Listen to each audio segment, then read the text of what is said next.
इस वीडियो में हम full wave centre tap rectifier discuss करेंगे।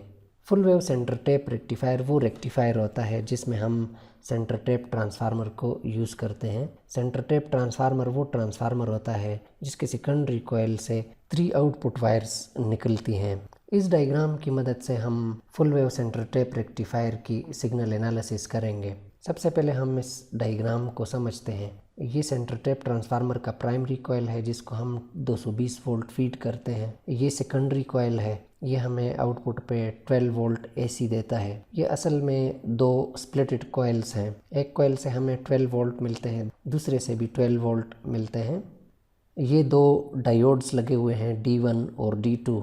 ये एक फुल एसी साइकिल है। ये साइकिल का पॉजिटिव पोर्शन है, ये वाला नेगेटिव पोर्शन है। अब हम सिग्नल एनालिसिस करते हैं। इस पॉजिटिव हाफ साइकिल के दौरान अपर वायर पॉजिटिव होता है तो लोअर वायर उसकी निस्बत नेगेटिव होता है। इस पॉजिटिव हाफ साइकिल के दौरान D1 चूँकि फॉरवर्ड बाइस्ड है तो ये ऑन होता है और D2 ऑफ होता है। तो D1 से पहला हाफ साइकिल पास हो जाता है और ये पॉजिटिव टर्मिनल पे पहुंच जाता है। इसी तरह नेक्स्ट नेगेटिव हाफ साइकिल के दौरान ये टर्मिनल नेगेटिव होता है और ये टर्मिनल पॉजिटिव होता है। तो जब ये टर्मिनल नेगेटिव होता है उस टाइम D1 रिवर्स बाइस हो जाता है, यानी D1 ऑफ हो जाता है और D2 फॉरवर्ड बाइस्ड हो जाता है, यानी D2 ऑन हो जाता है और यहाँ से वो पॉजिटिव हाफ साइकिल आउटपुट पे पहुँच जाता है। तो इस तरह से दोनों हाफ साइकिल्स के दौरान ये टर्मिनल पॉजिटिव रहता है और इसकी निस्बत ये टर्मिनल जो ट्रांसफार्मर के सेकेंडरी कॉइल के सेंटर से आया हुआ है ये नेगेटिव रहता है।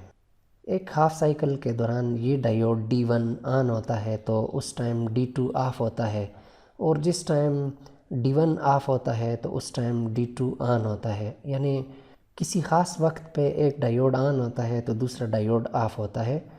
जो डायोड ऑन होता है उसमें से हाफ साइकिल पास होके आउटपुट पे आता है, जबकि दूसरा डायोड उस टाइम पे ऑफ होता है। फिर नेक्स्ट हाफ साइकिल में अगला डायोड ऑन होता है तो पहला वाला ऑफ होता है। इस तरह से दोनों डायोड्स मिलके हमें आउटपुट पे फुल वेव के दौरान डीसी सप्लाई करते हैं। यहाँ पर हम देख सकते हैं कि जो आउटपुट है उसमें कोई गैप्स वगैरह मौजूद नहीं है।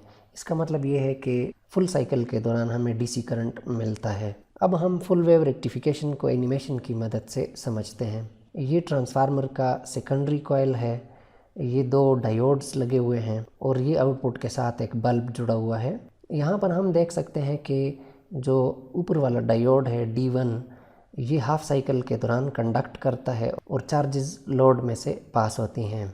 D1 में से एक डायरेक्शन में चार्जेस पास होती हैं तो दूसरे डायरेक्शन में ये चार्जेस को अलाउ नहीं करता, यानी इसमें से हाफ साइकिल पास होता है तो हाफ को ये ब्लॉक कर लेता है। इसी तरह D2 में से हाफ साइकिल के दौरान एक डायरेक्शन में फ्लो होती है जबकि अगले हाफ साइकिल में ये चार्जेस को ब्लॉक कर लेता है। तो हाफ साइकिल में ऊपर वाला डायोड ऑन होता है, ये लोड को ऑन रखता है। अगले हाफ साइकिल में D2 लोड को ऑन रखता है और इस तरह हमारा लोड जो है वो फुल साइकिल के लिए ऑन होता है। यहाँ पर हम ये देख सकते हैं कि ये चार्जेस ओसिलेट करती हैं, यानी ये एसी करंट है, इधर भी ये एसी करंट है। लेकिन जब ये चार्जेस डायोड से पास हो जाती हैं तो ये वापस नहीं जा सकती, इनकी फ़्लो वन वे हो जाती है, यानी ये फिर एक डायरेक्शन में मूव करती हैं, या आसान अल्फाज में AC DC में कन्वर्ट हो जाता है क्योंकि DC में चार्जेस एक डायरेक्शन में मूव करती हैं।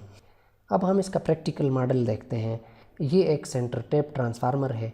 इसके आउटपुट पे ये 3 वायर्स हैं। जो सेंट्रल वायर है ये हमारा नेगेटिव वायर है, जबकि साइडों वाले जो 2 वायर्स हैं इन वायर्स की आउटपुट डायोड से पास की गई है। एक हाफ साइकिल में ये वाला डायोड ऑन होता है तो ये वाला डायोड उस टाइम ऑफ होता है, जबकि अगले हाफ साइकिल में ये डायोड ऑन होता है तो वो वाला ऑफ होता है। बहरहाल हमें आउटपुट पे हर टाइम पॉजिटिव हाफ साइकिल मिल रहा होता है और इस तरह से ये जो AC है ये DC में कन्वर्ट हो जाती है, क्योंकि इस तरफ पोलैरिटीज़ चेंज होती हैं जबकि इस तरफ पोलैरिटीज़ चेंज नहीं होती। जो टर्मिनल नेगेटिव है वो नेगेटिव रहता है और जो टर्मिनल पॉजिटिव है वो पॉजिटिव रहता है।